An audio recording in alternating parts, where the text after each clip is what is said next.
Hello and welcome to Sunday Thoughts at Cork Unitarian Church. Today's reflection is going to be on the topic of social justice and what role does religion or particular Unitarian churches view in that. So last week a friend of mine was mentioning to me a quote that they saw, and the quote was from the noted theologian and humanist Henry Nouwen, and it was from his book Reaching Out, the three movements of the spiritual life. And what Nouwen had to say was this: when we want to be really hospitable, we not only have to receive strangers, but also to confront them by an unambiguous presence, not hiding ourselves behind neutrality, but rather showing our ideas, opinions, and lifestyles clearly and distinctly. No real dialogue is possible between somebody and a nobody.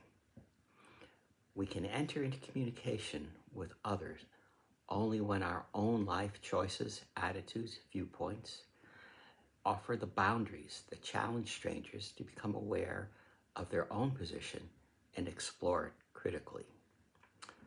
So basically he's telling us we don't want to be superficially nice. We have to be genuine, and we have to be caring.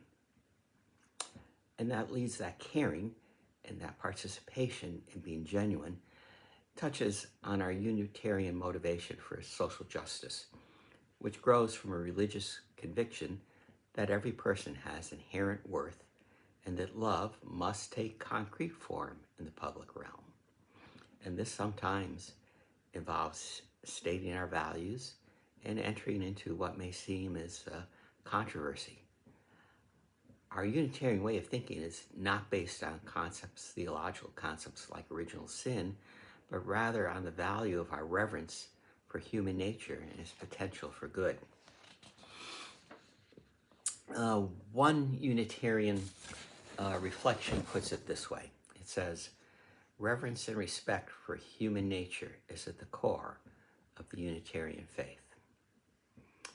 And from this point of view flows what Unitarians refer to as the first principle, and that is to affirm and promote the inherent worth and dignity of every person. One Unitarian writer calls this the foundation for all justice, because each person and each sentient being is a subject of inherent worth and dignity that ought to be respected by all other persons in the world. Now, for Unitarians, this conviction makes injustice not just unfortunate, but religiously intolerable, because everything that has been immoral and unjust in the past, and everything that is immoral and unjust in the present, is all predicated on the lie that some people have more dignity or inherent self-worth than others. Unitarian values therefore push towards equality, dignity, and equal treatment, and equal opportunity, including things like access to education, healthcare, shelter, and a safe environment.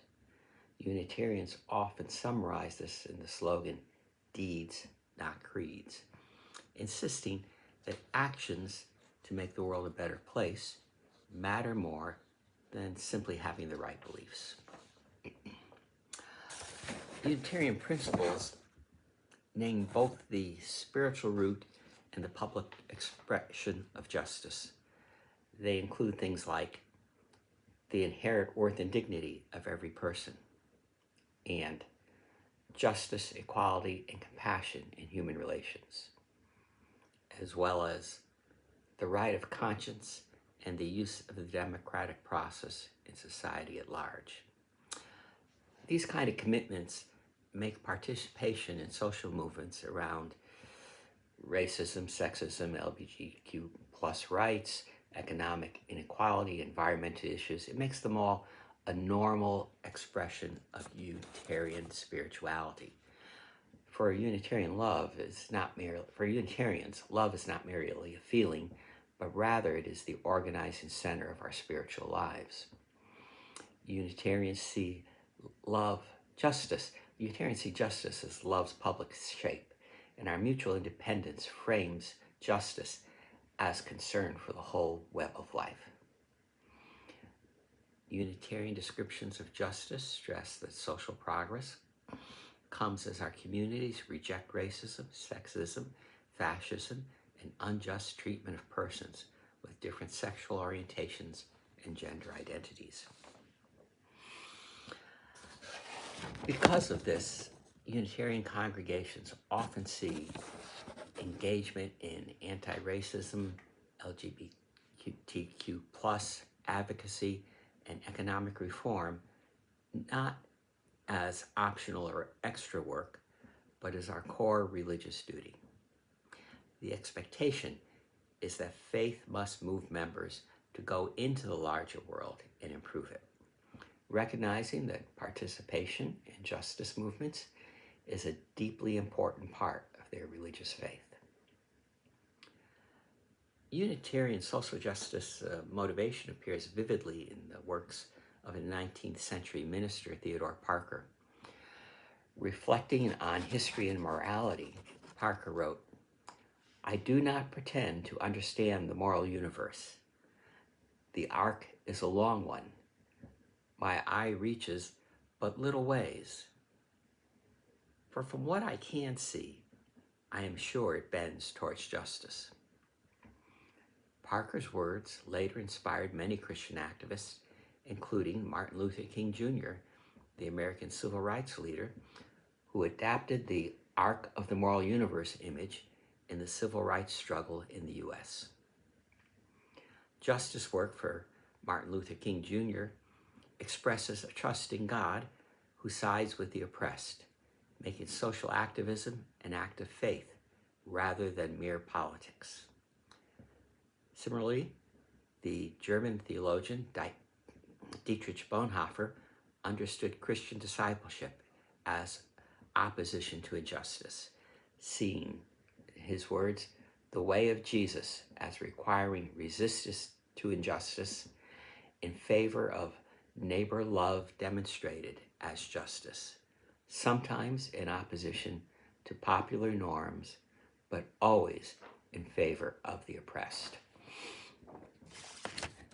Christian activists such as Nouwen, King, and Bonhoeffer frame justice as neighbor love in action, calling churches to be the conscience of the state and to transform the whole Jericho Road.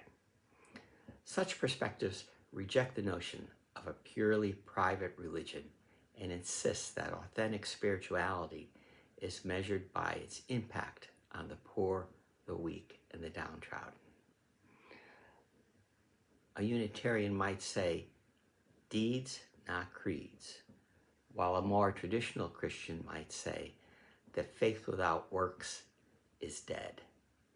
But both are naming the same basic intuition, that real religion is lived in the streets and the structures of society, where our work is to help bend that arc of the moral universe, however slowly, towards justice. Amen. And our blessing today, may we each acknowledge and embrace our own personal role in the pursuit of social justice. May we educate and encourage each other in those pursuits. May we pursue social justice with the gifts of courage, humility, and compassion. And until next time, I wish you all peace and blessings. Thank you.